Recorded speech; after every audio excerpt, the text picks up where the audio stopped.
Welcome, I'm Lorne MacLean of the Maclean Family Law Group, British Columbia's largest family law firm with 4 offices across British Columbia, located in downtown Vancouver, Surrey, Kelowna, and Fort St. John. People often ask me, how many big divorces do I handle? And I invariably tell them, every divorce case I handle is a big one, because that person's future, their family, and their finances are on the line, and we take things very seriously. Right now, British Columbia is facing huge changes in their Family Law Act. Commencing on March 18th, 2013, we're going to have a new property division regime that affects common law couples as well as married couples. If you're considering entering a new relationship, married or common law, or if you are in a shaky marriage or a shaky unmarried couples relationship, you better pay attention now, and you better listen hard. For the first time in British Columbia's history, common law couples will now be treated the same as married persons in BC once they've been in a relationship for over 2 years. But even bigger news is that we have a brand new property division scheme for relationship breakdown for married persons as well. For the first time, family property will include all real and personal property owned by one or both spouses at the date of separation, unless the asset in question is excluded. We talk about assets being excluded. What does that mean? Under the new regime, assets brought into the marriage by each spouse and the value at the start of the marriage will be excluded. What will be shared are the gains on what we call these excluded assets. And those gains will be divided equally unless it's significantly unfair not to do so. Unlike the former act, which will expire on March 18th, 2013, no longer will families be forced to fight over whether an asset was ordinarily used by that family for the benefit of the family. This exercise was thought to be too expensive and created too much squabbling for families at too much cost, obviously, and the hope is to make the new act simpler and cheaper for parties to resolve their issues. To be clear, excluded property will include the value of property brought into the marriage or the common law relationship that's lasted more than 2 years, but it will also exclude certain other assets for good reason, which we'll explain in a minute. Other assets that will be excluded: gifts or inheritances received during the relationship, damage awards from a personal injury settlement, and insurance proceeds, with some exceptions, and some kinds of trust property, which is critical in a number of our high net worth cases. Our new Family Law Act, which comes into effect on March 18th, 2013, will for the first time apply to all married spouses, as well as to married spouses who have lived in a marriage-like relationship for at least 2 years. Why the change?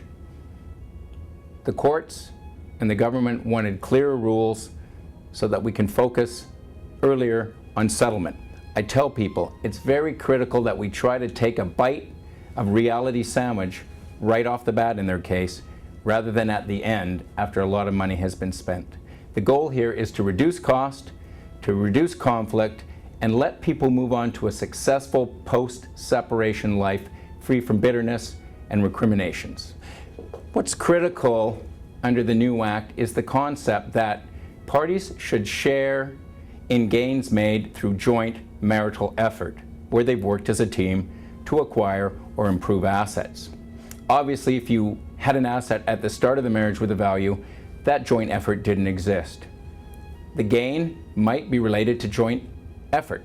So what we do is we exclude assets that are acquired before the marriage, and similarly, we should exclude assets acquired after the separation. Again, there's not joint effort to those type of assets being acquired. Finally, there's a concept that says neither party should get or benefit from a windfall simply because a result of the marriage or the common law relationship. In short, there's no free lunch in a relationship, and I think most British Columbians would agree that that makes sense and it's fair. Both parties should get an equal share if an asset is acquired through joint efforts.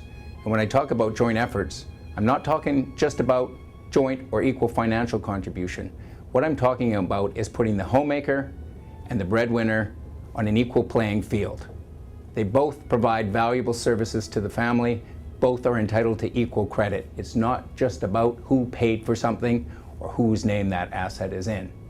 Pre and post marriage or common law relationship efforts obviously don't exist. And so it's not fair to share the assets that were acquired before the parties met or after they separated, unless an asset that was acquired during the marriage was used to buy that new asset. To reiterate, the gain on these certain excluded assets will be shared unless the court finds it significantly unfair to do so.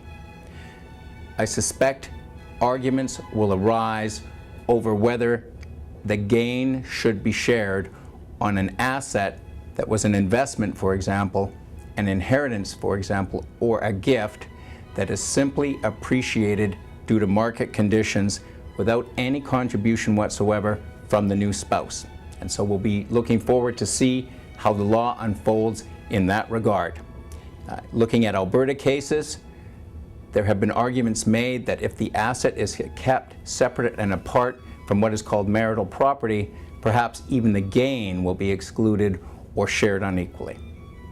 I'm Lorne MacLean of the Maclean Family Law Group. The changing law impacts you seriously and significantly. We have the old regime in place until March 18th, 2013. We have a brand new act coming in on March 18th, 2013. And if you're entering into a new relationship, whether it be married or common law, you need to understand what your rights and obligations are going to be under the new rules. The next issue you need to be aware of is that we have to calculate what the gain has been. That means we're going to need to value the assets at the start of the relationship and value them a second time at the end of the relationship. Very complex factors will be involved in that. Capital gains, income taxes, debts, possibly contributions made by the spouses that increased the value of the asset but actually required money that was brought to the relationship, for example, to do that. So I'm Lorne MacLean of the Maclean Family Law Group. We are British Columbia's biggest family law firm, 12 lawyers, 4 offices in Vancouver, Surrey, Kelowna, and Fort St. John. We also act in Calgary, Alberta.